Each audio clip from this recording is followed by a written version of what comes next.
আলাইকুম। I gas United সকালের খবরে আমন্ত্রণ জানাচ্ছি আমি খোরশেদা কাকলি। এবার অন্যান্য প্রসঙ্গ। চট্টগ্রামের সপ্তাহব্যাপী টানা বৃষ্টিতে জেলার বিস্তীর্ণ এলাকায় বন্যা পরিস্থিতির সৃষ্টি হয়েছে, ফলে দুর্গত এলাকার মানুষ পড়েছে চরম বিপাকে। ইতিমধ্যে পৃথক দুর্ঘটনায় মারা গেছে 10 জন। চট্টগ্রামের 6টি উপজেলার বন্যা পরিস্থিতি ভয়াবহ রূপ নিয়েছে। দক্ষিণ ও উত্তর চট্টগ্রামে 7.5 লাখ মানুষ পানিবন্দী হয়ে পড়েছে। ঘরবাড়িতে পানি ঢুকে যাওয়ায় অবর্ণনীয় দুর্ভোগে পড়েছে এসব এলাকার মানুষ। স্থানীয় প্রশাসন জানিয়েছে, জেলায় এখন পর্যন্ত 670টি আশ্রয় কেন্দ্র খোলা হয়েছে। এসব কেন্দ্রে আশ্রিতদের দেয়া হচ্ছে শুকনো খাবার। এখন থেকে দুর্গত এলাকায় সেনাবাহিনীও কাজ করবে বলে জানিয়েছেন চট্টগ্রামের জেলা প্রশাসক মোহাম্মদ জাহিদুল ইসলাম মিয়া। বন্যা পরিস্থিতির খবর জানতে যাচ্ছি সুনামগঞ্জে। সেখান থেকে সরাসরি যোগ দিচ্ছেন স্টাফ করেসপন্ডেন্ট দেওয়ান গিয়াস চৌধুরী। গিয়াস, বৃষ্টি ও বন্যায় কি পরিস্থিতি দেখছেন এবং এই অবস্থায় আবহাওয়া অফিস ও পানি উন্নয়ন বোর্ড কি বলছে?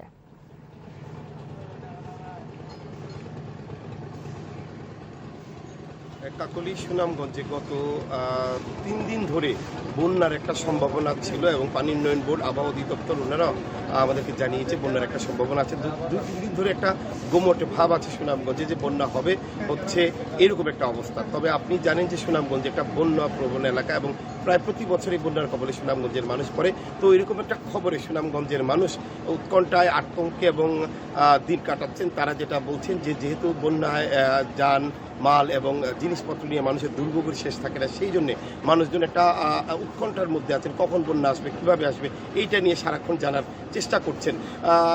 কাকলি, আপনি যদি জানাই যে সুনামগঞ্জ পৌরসভার যত কর্মকর্তা কর্মচারীরা আছেন, বন্যার সম্ভাবনা থাকায় তাদের যে ছুটি ছিল সেগুলি সব বাতিল করা হয়েছে এবং তাদেরকে দায়িত্বে থাকতে প্রশাসনের পক্ষ থেকে নির্দেশনা দেওয়া হয়েছে। তবে এখন পর্যন্ত সুনামগঞ্জের কোথাও বন্যা পরিস্থিতির সৃষ্টি হয়নি। সুনামগঞ্জের সীমান্ত এলাকা তাহিরপুর সুনামগঞ্জের যে আঞ্চলিক সড়কটি আছে সেখানে আনোয়ারপুর, শক্তিয়ারখোলা এবং দুর্গাপুর নামক স্থানে পানি উঠে যাওয়ায় সেখানে যান চলাচল বিঘ্ন ঘটছে এবং কোথাও কোথাও যান চলাচল করতে পারছে না। সীমান্ত এলাকার কিছু কিছু নিম্নাঞ্চল প্লাবিত আছে। এখন পর্যন্ত বন্যা হয়নি, কিন্তু যে কোনো সময় একটা বন্যার পূর্বাভাস আছে।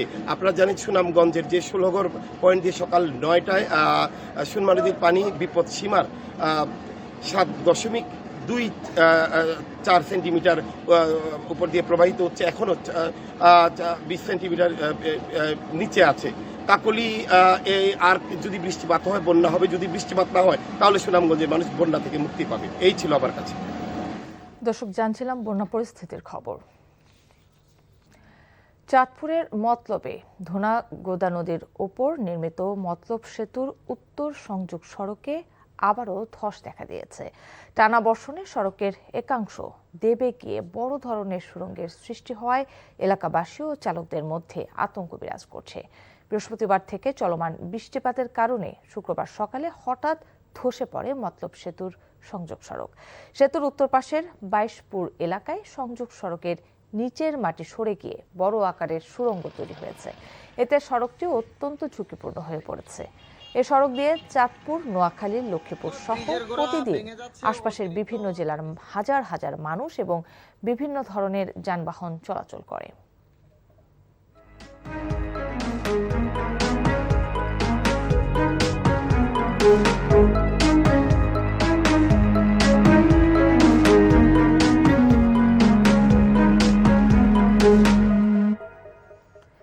প্রেমের টানের আড়ালে বাংলাদেশি মেয়েদের পাচার ও পতিতাবৃত্তিতে বাধ্য করছে চীনের কিছু অসাধু ব্যক্তি।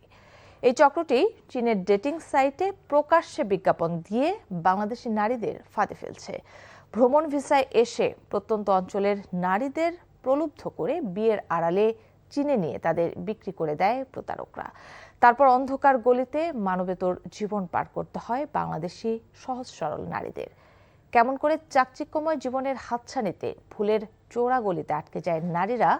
চীনের নারী পাচার নিয়ে 3 পর্বের ধারাবাহিকের 2য় পর্বে সেই প্রশ্নের উত্তর খুঁজেছেন নাহিদ প্রিন্স। অনুসন্ধানের প্রথম ধাপেই আমরা হোঁচট খাই চীনের মূলধারার কিছু সোশ্যাল প্ল্যাটফর্ম ও ডেটিং ওয়েবসাইটে। সেখানে বাংলাদেশি কিশোরী ও তরুণীদের ছবি দিয়ে রীতিমতো বিজ্ঞাপন দেয়া হচ্ছে। চীনা পুরুষদের প্রলুব্ধ করতে বলা হচ্ছে চীনে বিয়ে করতে যেখানে কোটি টাকা লাগে সেখানে বাংলাদেশে অল্প খরচেই মিলছে বিয়ের সুযোগ। এই ফাঁদে ফেলে গত 1 বছরে প্রেমের চাদর গায়ে জড়িয়ে বাংলাদেশে আনাগোনা বেড়েছে প্রায় 1,500 চীনা নাগরিকের। অজানা অচেনা দেশের অসাধু যুবকরা ভ্রমণ ভিসা এসে অবলীলায় বিয়ে করে চলে যাচ্ছে। ওইখানে সব চাইনিজ ছেলেগুলা কাজ করতেছে, ওইখানে নিয়ে গেছে, খারাপ কাজের কথা আমারে বলে, এখানে এরকম করে বন্দি করে রাখছে, আর আমাকে বলে যদি খারাপ কাজ না করি আমি দেশে যাইতে পারবো না। চীনা পাচার চক্রের মূল টার্গেট টিকটক, উইচ্যাট আর ফেসবুকের মতো সামাজিক যোগাযোগ মাধ্যমে বুঁদ হয়ে থাকা দেশের তরুণী ও কিশোরীরা। এই চীনা সিন্ডিকেটের নজর মূলত মফস্বল কিংবা প্রত্যন্ত গ্রামের দিকে। গত 17 মার্চ রাজধানীর উত্তরার একটি ফ্ল্যাট থেকে 2 চীনা নাগরিক সহ এক বাংলাদেশি নারী দালালকে গ্রেপ্তার করে র্যাব। এই চক্রটি দেশের বিভিন্ন প্রান্ত থেকে মেয়েদের বিয়ের নামে চীনে পাচার করছিল। নেপাল থেকে চায়নায় পাচার করবে, কত লাখ টাকায় বিক্রি করবে এটা নিয়ে কথা বলতেছিল, এটা আবার আমি শুনে ফেলছি। এছাড়া চলতি বছরের জানুয়ারিতেও এক কিশোরীকে চীনে পাচারের চেষ্টা চালায় একটি চক্র। তবে শেষ মুহূর্তে টের পেয়ে যাওয়ায় ভাগ্যক্রমে বেঁচে যায় সেই কিশোরী ও তার পরিবার।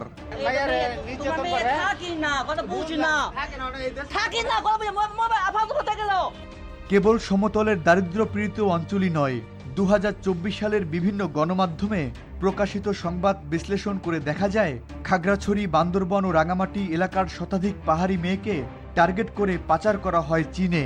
সে সময় রাজপথে মানববন্ধন ও প্রতিবাদ করে আদিবাসীরাই। আইন শৃঙ্খলা রক্ষাকারী বাহিনী ও বিভিন্ন গণমাধ্যমের তথ্যমতে বিয়ের আড়ালে গত 1 বছরে দেশ থেকে পাচার হয়েছে প্রায় 4 শতাধিক নারী। আর পাচারকালে রাজধানী সহ দেশের বিভিন্ন প্রান্ত থেকে গ্রেপ্তার হয়েছে প্রায় 2 শতাধিক চীনা নাগরিক ও স্থানীয় দালাল। বিয়ের নামে পাচার ঠেকাতে চীনা দূতাবাস ও ইমিগ্রেশন বিভাগের সতর্ক পদক্ষেপ নেওয়া জরুরি বলে মনে করছেন পাচার প্রতিরোধে কাজ করা বেসরকারি সংস্থাগুলো। এগুলোর বেশিরভাগের শিকার হচ্ছে কিন্তু দরিদ্র এবং সুবিধাবঞ্চিত নারীরা। তো এই যে আমাদের বাংলাদেশিদেরকে বিয়ের কথা বলে আপনার চায়নায় বিক্রি করে দেওয়া হবে, প্রতিতলে বিক্রি করে দেওয়া হবে, এবং সেই ঘটনাগুলো আমরা ঠেকাতে পারছি না। আমাদের দেশ থেকে নিয়ে চলে যাচ্ছে, আমাদের কাজী অফিস বলেন, আইন শৃঙ্খলাকারী বলেন, আমাদের ইমিগ্রেশন বলেন, সমস্ত কিছু জানার পর আমরা এই ঘটনাগুলো কিন্তু গত 2 বছর ধরে কম বেশি শুনছি। কিন্তু বাংলাদেশের ইমিগ্রেশনের চোখ ফাঁকি দিয়ে কিভাবে এরা পার পেয়ে যাচ্ছে, আর চীনের মাটিতে পা রাখার পর এই মেয়েদের ভাগ্যে ঠিক কি ঘটে, জানালেন অপরাধ তদন্ত বিভাগের এই ঊর্ধ্বতন কর্মকর্তা। এরকম আমরা পেয়েছি যে কোনো একজন ভিকটিম সে ওই ঘর থেকে ছাড়া পেয়ে বা কোনোভাবে নিজেকে মুক্ত করতে পেরে থানায় যায়। থানায় যাওয়ার পরে তারপরে যেই লোকটা তাকে বিয়ে করেছে, কথিত বিয়ে করেছে, সেই লোকটা থানায় গিয়ে বলে যে আমার স্ত্রী, এই আমার ডকুমেন্ট, এবং সে আমার সাথে রাগ করেছে, সেজন্য সে থানায় চলে এসছে। তখন কিন্তু থানা আছে, চায়নার যে থানা পুলিশ আছে, থানা পুলিশ কিন্তু তার কাছে আবার মেয়েটিকে তুলে দেয়। বিয়ের নামে নারীদের পাচার করে নিয়ে যাওয়া হলেও সিংহভাগ পরিবারই বুঝতে পারছে না তাদের কন্যা সন্তান আসলে এক আন্তর্জাতিক চক্রের ফাঁদে পড়েছে। তাই দরকার সচেতনতা, এমনটি বলছেন পাচার রোধে কাজ করা সংস্থাগুলো। Nahid Prince, NTV news, Dhaka. আবারও বিশ্বকাপের খবর। দারুণ প্রতিদ্বন্দ্বিতাপূর্ণ এক ম্যাচে বেলজিয়ামকে হারিয়ে 2010 সালের পর আবারও বিশ্বকাপ জয়ের স্বপ্ন দেখছে স্পেন। আর সেমিফাইনালে অপেক্ষা করছে আরেক মহারণ। রিয়াল মাদ্রিদের ফ্রেঞ্চ ফরওয়ার্ড কিলিয়ান এমবাপ্পে বনাম বার্সেলোনার স্প্যানিশ তারকা লামিন ইয়ামাল। এই দ্বৈরথকে ক্লাব ফুটবলের চিরপ্রতিদ্বন্দ্বী এল ক্লাসিকোর আবহের সঙ্গে তুলনা করছেন যুক্তরাষ্ট্রের বোস্টনের ফুটবল প্রেমীরা। বিস্তারিত জানাচ্ছেন কুশলী আসির। বোস্টনের চার্লসটাউনের এই ওয়াশ পার্টি স্পেন বেলজিয়াম ম্যাচে দারুণ মুগ্ধতা ছড়িয়েছে দর্শকদের মাঝে, কিন্তু শেষ পর্যন্ত স্প্যানিশরা জয় নিয়ে মাঠ ছেড়েছে।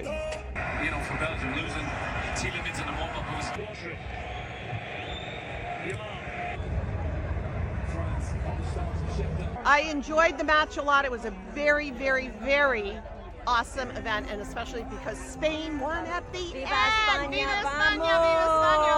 They're just keep playing well. I think they're doing really well. They're fun to watch. বিশ্বকাপে এখনো পর্যন্ত অপ্রতিরোধ্য ফ্রান্স, তাদের সামনে এবার প্রতিপক্ষ স্পেন। অর্থাৎ এই স্প্যানিশরাই এই ফ্রেঞ্চদেরকে এবারে বিশ্বকাপ থেকে ছিটকে দিতে পারবে বলে প্রত্যাশা দর্শকদের। Oh, it's gonna be quite an exciting match, that's for sure. But we're pulling for España. Yamal. Yeah. Tough match. Mbappe is one of the best, but to Real Madrid, Barca, it's going to be fun. We want Spain for sure. They haven't won since 2010, and we're looking forward to a win this year.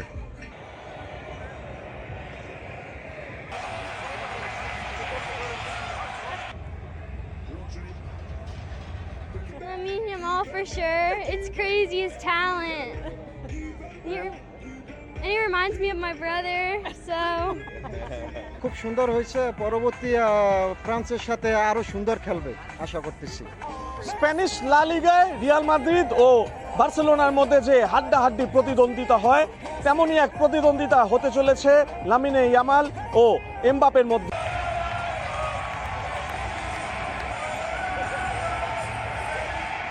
Spain Ian team, আশা করি আগের ম্যাচে তারা ফ্রান্সে হারানোর সম্ভাবনা রাখতে পারে। Spanish লা লিগার দল বার্সেলোনায় খেলে থাকেন স্পেনের সবচেয়ে বড় তারকা লামিনে ইয়ামাল, অন্যদিকে রিয়াল মাদ্রিদে খেলেন ফ্রেঞ্চ অধিনায়ক কিলিয়ান এমবাপে। সব মিলিয়ে একটি জমজমাট লড়াই হতে চলেছে এই দুই তারকার। কুশলী আসির, এনটিভি নিউজ, বস্টন, যুক্তরাষ্ট্র। সকালের খবর এটুকুই। 12টায় মধ্যাহ্নের খবর দেখার আমন্ত্রণ রইল। ধন্যবাদ সবাইকে।